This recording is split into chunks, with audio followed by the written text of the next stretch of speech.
Ho ho ho, it's the holiday season. It's time to kick back with your family, enjoy some time together, and give some gifts. And what a better way to spend time with your family than play some good old classic video games. Old, new, it doesn't matter. We just love video games on this channel. And so I thought, as it is the season, let's talk about my top 10 games that I like to play with my family. Now these are all my opinions, so if you don't see a game that you like, it's not your list, it's my list.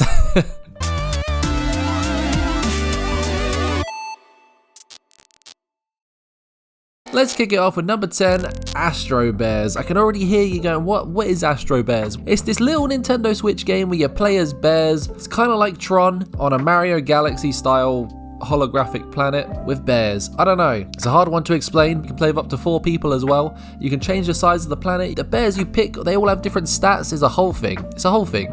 The reason this game is number 10 is there's not really a lot to it. It is kind of just running around and jumping and trying to get people to hit your line. It never really goes into detail what it is that's behind you, but like 5-10 minutes of fun. It's not really something you can be doing all night long, which is kind of why it's at the bottom of this list.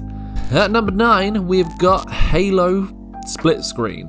I mean, I'm going with Halo 3. You can kind of take this as any Halo game if you want. I'm picking Halo 3 because it's a little simpler than the other games and it's a lot easier to get into. There's not all these overcomplicated modern day first-person shooter tropes that you see. There's a few less buttons, there's no loadouts to worry about, there's no sprinting. It's kind of just Halo at its core. I had friends over recently and we decided to boot up the Xbox 360 and play Halo, and we had a really good time, like a surprisingly good time. It's just a real standard, here's some guns, go fight each other. There's plenty of game modes as well. If you want to play Griffball, you want to play Team Deathmatch, you want to play Capture the Flag, they're all there. And they got some great map choices as well. Halo still holds up to this day, and I will stand by it being number 9 on this list. Number 8, we are looking at Pokémon Stadium. I know, 8.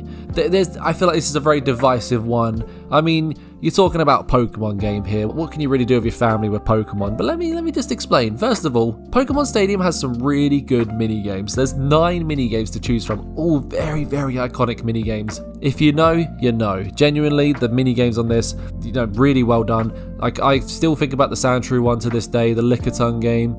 These are all real standout games to me. Some of them, I admit, they're a bit basic. The Pikachu Voltorb one is just mashing a button. But it's all good. The Clefairy, Copy What I Do. These are all really good mini games. You can even do a who's the best. The losers get to pick the next game. The winners don't get to pick, but they get the stars and they kind of look good. And if you get tired of mini games, you can battle each other. You can actually pick rented Pokemon to battle each other with. Every 150 Pokemon, there's no Mew. Mew is in it, but you kind of have to have Mew on your game cartridge. So if you're playing on Nintendo Switch, Mew is gone. I'm sorry, there is no Mew. But you can battle each other. Obviously, if you're not into Pokemon, maybe don't go for it, but I still think people who aren't Pokemon fans can have a lot of good times with the mini games, so I do recommend Pokemon Stadium. At number 7 is Worms. When's the last time anyone talked about or thought about Worms? Today, in this video, that's when. Worms is one of those games that basically says, oh, you only have one controller? No problem, I've got you. If you have one single controller, you and 4 other people, or however many people you want to play this with, can still play this game because you just hand the controller over to the next person. And it's not in that kind of your big brother's playing until he dies kind of way. You genuinely have to hand over the controller every round. I mean, it's kind of an honors thing. If somebody holds onto the controller, there's not much you can do about it. But much like Halo, a lot of mini games, a lot of different game modes. There's literally a slot machine of the different game modes, the different perks or nerfs to the game. It's also great for new players and people that don't really play games because you don't have to worry about people coming at you. You kind of get your own time to figure things out and a little bit of a breather time. It's turn-based, don't forget, so there's a little bit less pressure on you. Every single game in Worms is different every single time. The maps are randomly generated. There's not going to be 2 games the same in a Worms game. At number 6, I thought, what's a good game to play with your family?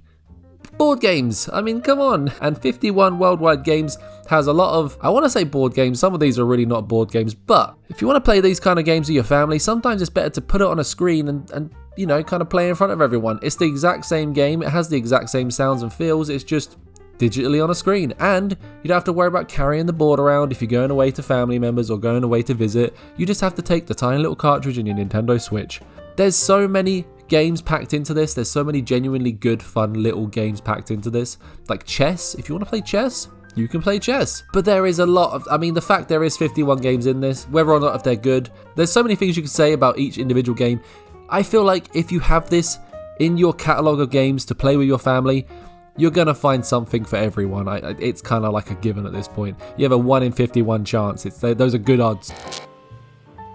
And at number 5 we have Gang Beasts, and I can already hear you, Simsy. You put a fighting game on this list. No. Okay, first of all, Gang Beasts is not really a fighting game. It's kind of I don't really know what it is. It's a physics-based fighting game. It's more of a brawler than a fighting game. But secondly, you don't need to know combos or parries or any kind of fighting game trope to play this game. You don't need to know any kind of excessive button mashing. There is 2 buttons, your left hand, your right hand. It makes a lot of sense. It's all physics-based, and it's all goofy and hilariously fun, coupled with the fact that you can also play on a variety of different maps in a variety of insane situations. The levels are varied. They're very, very different from each other. The goal isn't really to fight, it's really to pick up your enemy and just chuck them out of the arena. It's very easy to get to grips with if you've never played a game before, or if you're a new player, if you're not someone that really plays games, you're gonna have a good time with this one. I can almost guarantee the controls are that simple and easy to pick up. And there are other game modes in there as well. There's a football match. If you want to play football, it's there. It's an option. All of that is kind of second to the fact that you get this incredible physics-based game with all these kind of wacky situations in wacky places. I can almost guarantee if you don't laugh your head off with your friends or your family playing this one, you're probably not doing it right.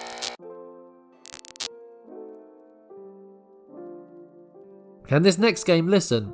This one's going to test you. This one's going to test you. It's going to test your family. It's going to test your friendships. I would recommend that you don't play as people that you really, really care about. Only because you're going to start an argument. It's going to break you. I'm sorry, it just is. Overcooked is a 4-player co-op game where you run a kitchen together. You all have to work together to create amazing recipes, and the second that one of your family members doesn't put the onion in the pot when you ask them to, there's going to be an argument. The key here is cooperation. This is something you have to play together. You have to work together. You have to play in unison. You have to play as a team. And if you are not a tight-knit, well-rounded team, you are going to have a real problem.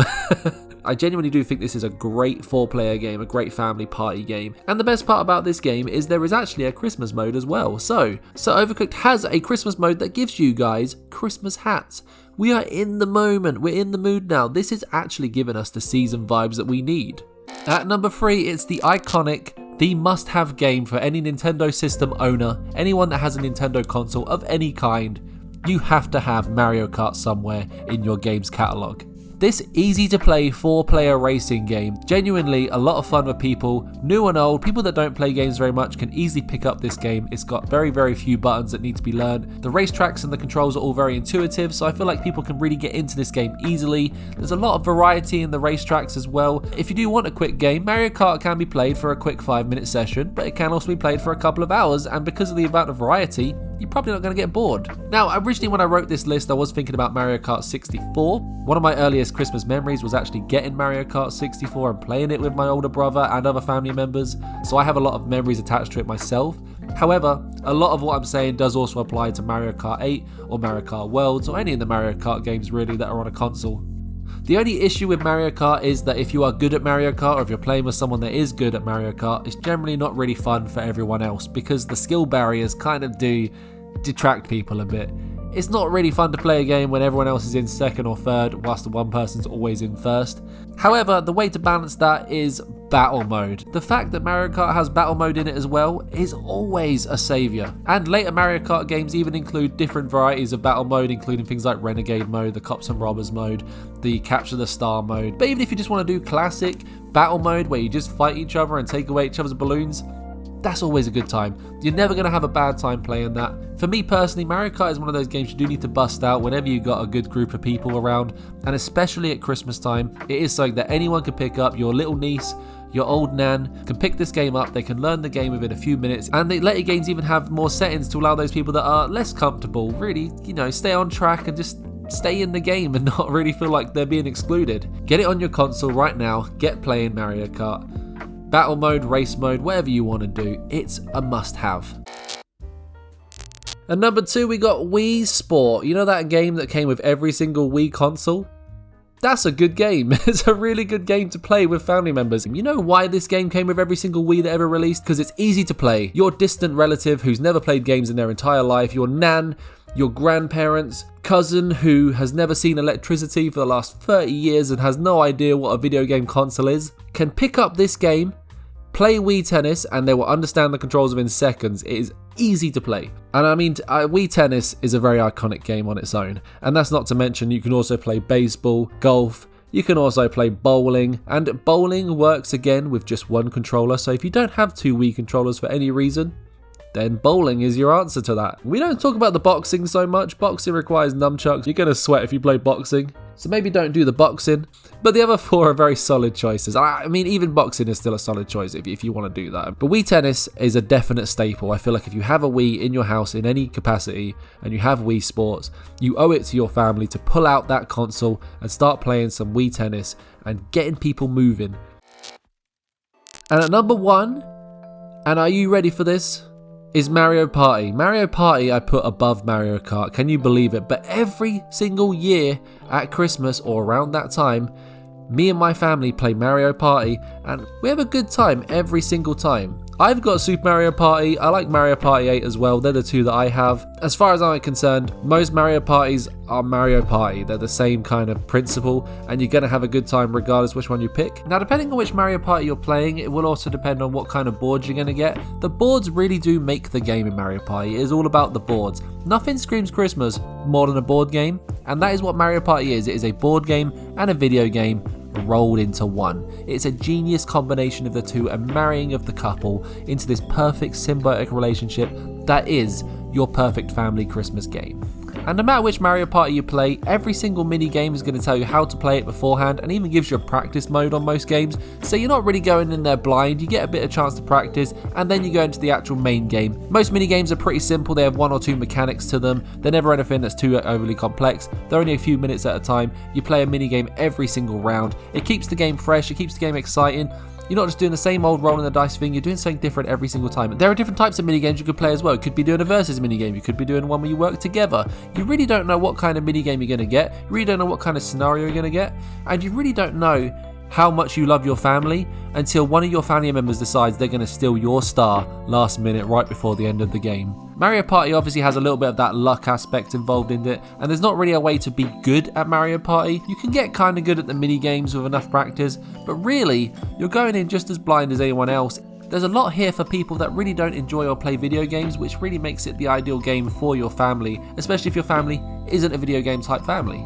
If they are a video game type family, they're guaranteed to like this game, because let me tell you, I've never met a video game player that doesn't like this game. And that's my list of the top 10 games to play with your family at Christmas. Do you agree? Do you disagree? You might think there are some games that should be elsewhere. You might have a completely different game you would insert into that list. I want to know what you play on the holidays, who you're playing it with, everything. Just give me all the details. Tell me everything you want to tell me. I'm here to listen or read, whichever one you want to go by. And as always, thanks for watching. I really appreciate you taking your time out of your day to watch this video, and I really hope you have a great Christmas and a great holiday. Happy holidays,